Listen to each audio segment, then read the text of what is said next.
Today I'm going to be showing you how to get this corpse bride look.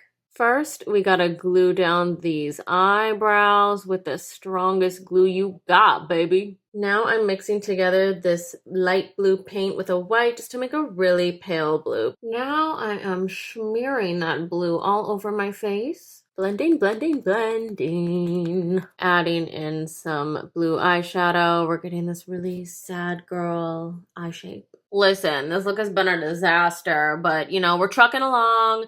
I'm contouring the face. I drew on this eyebrow with some eyeliner. Let's see if we can salvage it, shall we? Either that or I'm gonna be crying like the actual corpse bride.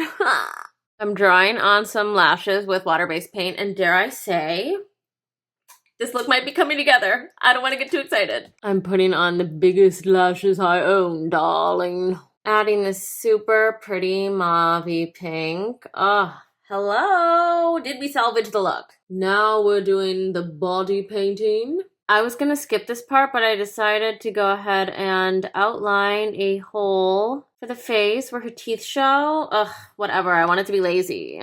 Okay, now I'm putting the finishing touches on these little teefies. Starting to come together. This is the finished look. I am ready to get married, and I am dead, and whatever. The costume and accessories are all linked in my Amazon storefront. Thank you very much, and good night.